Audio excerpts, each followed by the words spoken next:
Hello, everyone. Welcome. My name is Betty Diaz, and I'm the Vice Chair of Omega Phi Beta Foundation. Today is November 8th, and it is STEM Day. So this day celebrates science, technology, engineering, and math. Today, we are joined by one of our ambassadors, Dr. Andrea Duhon, who is an assistant professor of mathematics and computer science at Davidson College. Andrea has such an impressive background in math, and we'd love for you all to learn more about her. So Dr. Duhon, Andrea, I know her as Andrea, welcome. Hi, thank you so much for having me. I'm super excited to be here and celebrating STEM Day. So even more so, right? Be able to share a little bit about my experience and get everyone to change their careers to STEM. That's the goal. Awesome. So tell us what made you interested in the mathematics field. So I always was intrigued by just the diversity in the math, but truthfully, the seed was planted when I was going into the 6th grade. I got to take a test, the SATs. I didn't know then what they were, but essentially I qualified for this summer program called TIP, the Talent Identification Program. And it was run through Duke University. And essentially what it did was expose you to higher level mathematics. So I was taking classes in number theory, cryptography, things that you normally don't get to see at that level. And it was fascinating, right? Like I was in middle school learning how to code systems. And so you can go back and write a letter to your friend and nobody knows what you're saying. And I thought it was the coolest thing alive. So that's probably the first seed that was planted. Mm-hmm. Wow, that's so cool. I would have loved for, to receive that type of coding pen pal letters. Back in the day, we always did pen pals. Exactly. So what are the career choices that you made or educational choices that led you to where you are now?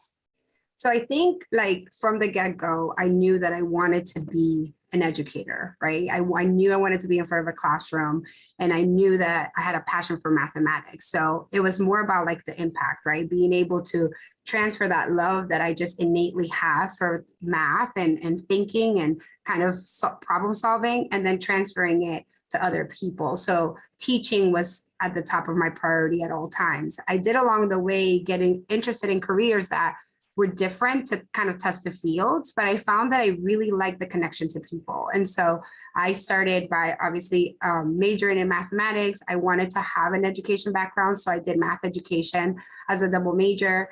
And then as I was pursuing higher education, I really looked at like, what do I want to research, right? Like, what do I want to know about? And what I found was that I was really passionate about math, but how it related to people. Like, why did I learn math, a certain way? Why was the way that I thought influenced by language, right? So my specific research looks at linguistics and mathematics, right? And how you can use language and the mathematical aspects of it to bridge and then teach people better, essentially. So I think it navigated those two side by side.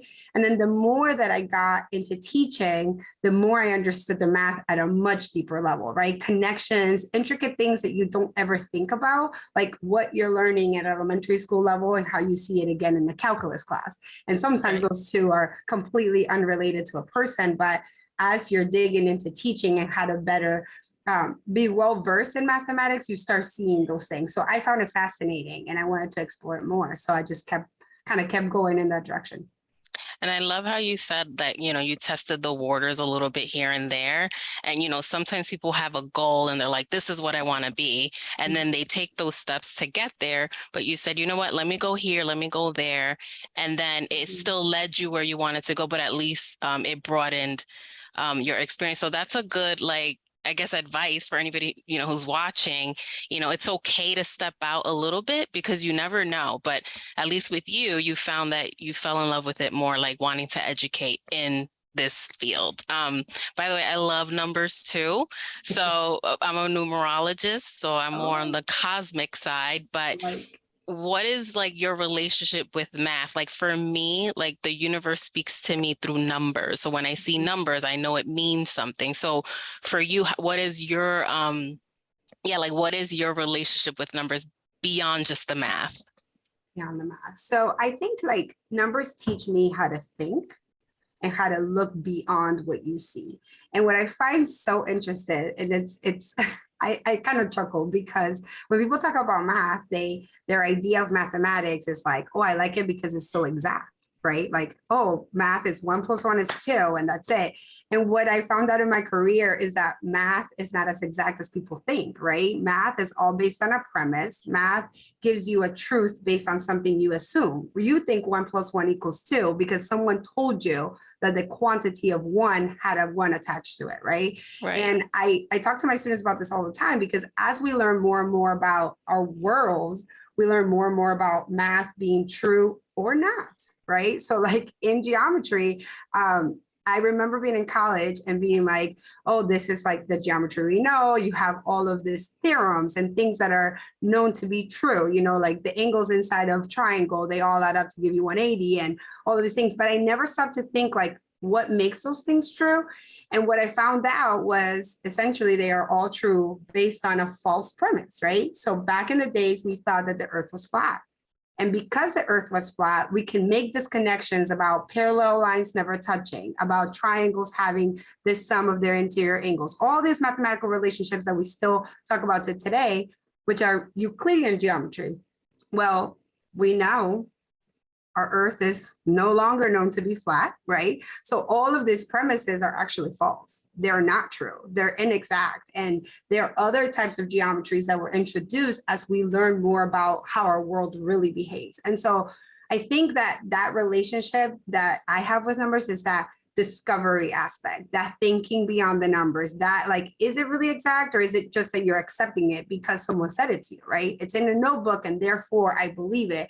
And I don't know if you've ever seen the movie Hidden Figures, but yes. I love that movie. But the one line that stands out to me all the time is when he's saying to her, he's like, I need you to look beyond the numbers, right? Like the things that no one knows. And that's kind of how math is discovered. It's like, here's what we think based on what we know is true. But as we get more technology, as we develop, as we discover more about how our world really works, then that math changes, right? And we can expand it and we can think about our world differently. So that discovery and that thirst for newness, I think is why I like math. And it's not as exact as people believe. Well, some people are intimidated by math, right? Yeah. So, and I know we've had you before, like a couple of years ago, do workshops for us and, you know, how math is fun. So talk a little bit about that. Like, why do you think math, you know, intimidates people? And then if you had anybody or anyone or even a group of people, did you transform them to loving math? Well, I think I've had both, right? In my career, I have now been teaching for a very long time, and I've pretty much taught every level from 6th grade through adults. And so what I find is that people have the capacity in this country to be okay with not being good at math and to kind of be proud of it in a sense, right? Our culture doesn't say like, oh my God, I'm not good at math, let me hide. They're like, oh, I don't like math, you don't like math, high five it out, we're buddies, you know? So people have that idea that it's okay to not be good at math. And so they don't like the struggle piece. And I think that that's the part that we're missing. Like the students who've overcome that are the ones that are willing to face that struggle in the face and literally work through it, right? Like let themselves fail, let themselves not understand, look at a problem multiple times, restart, rediscover, plant it, and then be able to be like on the other side, like, oh, yes, like I have an aha moment, right? And so I think what I look at in the classroom is inspiring them to be okay in that process, right? To be okay not getting it, to be okay doing it wrong, to be okay starting over. And most of us, especially I think students who are generally successful, we have a really hard time doing that. The idea of a start over or the idea of reinventing from scratch is like, oh, like I'm not good enough, right? It gives us this message that somehow it reflects on who you are. But the reality is that that's how you learn. If you're doing things you already know, you're essentially practicing a skill you're not learning. And so I think how I get people kind of hooked is being able to like support them enough, but harbor them in that struggle sort of bubble long enough to discover that they can get to the other side. And if they do, there's like man, it's so beautiful, right? When you discover that you're working on this problem and you Right. finally get it, I think it's fantastic. And it's funny you mentioned that right now, because I teach calculus this semester, and I am in that lesson, that piece of meat that's like so hard to chew that you almost like, but it's so good, right? So that is where they're at. And optimization does that to students, because it takes this, like the foundation of calculus, and it makes them look at it from things they never even thought were related, but it's pulling information from all different facets, all different places, right? So what you learn in geometry, how you go to a store, concepts that you're like, how is this calculus? And so it makes them really dig. And sometimes that digging and that struggle is scary, and students don't want to deal with it, right? It's easier to just be like step 1, 2, 3. But a lot of times in this concept, step 1, 2, 3 still gets you to a hole and you have to start over, right? So I think in order to get students to truly appreciate math, they have to, one, have someone in front of them who is going to walk alongside them in that process, but also they have to feel that. Like they have to know that that's part of discovery, right? And I don't know, I fell in love with it that way. So I always tell my students that they will. I mean, some love it and then some don't, but I have had quite a few students come back, not in my semester, maybe not the next one, but down the road when they learn to appreciate why that helped. And a lot of times it has nothing to do with math. It's just the way life works, right? Like you have to have some struggles. So I love that. I do. I love it, because you can apply this to anything. And, you know, a lot of people have that right brain, left brain, logic, creative, that kind of thing. Have you ever had anybody who was mostly creative but also loved math? I feel like I have. And in this, like sort of in this era where you have this multidisciplinary sort of thirst and aspect, at Davidson especially, like it's a liberal school. People are like into random stuff that you would be like, never, right? Like I want to be a physicist, but I also am a dancer. And then I want to go into law school, like randomness that you're like, how does this work? But I think that's actually the beauty of a school like Davidson, where you can dibble dabble into a lot of things and then discover how they interconnect. And it has a great opportunity for people to look at those things and see like, hey, these two actually are not that different, right? Like when you talk about music and you talk about math, they're interconnected in such a unique way, right? Dance and math. And so I think all of these programs, and obviously like in my experience working with Art of Stepping, like I saw how you can take something like coding, like math, and then bridge it into something that's beautiful with stepping that you would never even see in the same sentence, right? So I think there's definitely those students who are looking for like, I like things that are really different. How do I bridge them? Right. That's awesome. Love how you said stepping. So for those who don't know, Andrea and I used to be part of a step team together. It was called the Unity Step Team. So we brought, different people together from different organizations, and we became a great family. And that's why Andrea and I are still cool till this day. So thank you, Unity Step Team. All right. So let's shift gears a little bit. So what was like your first win, right, in your field? What was your first win that you're like, yes, I'm doing the right thing. I am going to be, a mathematician. Like, you know how sometimes people have a doubt along the way of something they want to do. And they're like, well, maybe this shouldn't be something I do. But what was that one thing that you're like, yeah, you got excited and you're like, this is it. This is the moment. I'm going to continue. Yeah. So I would say I probably have two that stand out in my mind. The first one came really early. So I talked about sixth grade, and sixth grade was the first time that I was put into advanced classes, right? By that time, I spoke English well enough to really be like at the same academic level as my peers. So I was out of ESOL by the time I was in sixth grade. And I remember being in advanced math at FC Martin Elementary with Miss Nickerson, and she was so hard. Like her class was so tough, but I was placed in there because of my scores. And then I felt like the lady hated me, literally, right? Like the entire time. But I worked so hard, and they used to have math superstars. And I was like, I'm going to be a math superstar. Like, I don't know what I have to do, but I'm going to do it. Well, I worked really hard that semester, and I remember getting a B in her class. And I'm telling you, that B would have been a gold medal at the Olympics because I was so proud.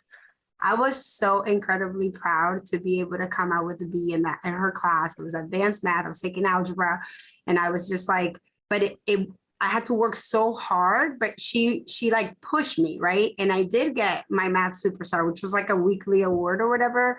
And it was just this like fulfillment of like not giving up, being able to be in this higher level class with my peers, also being able to speak the language fluently enough to understand the mathematics, to communicate, right, the mathematics properly. So I think that win just really sort of like boosted my confidence to say like, you can do this, right? And it's so interesting because I remember I ended up getting like awards and stuff, which was weird because I didn't get an A, but I got a B.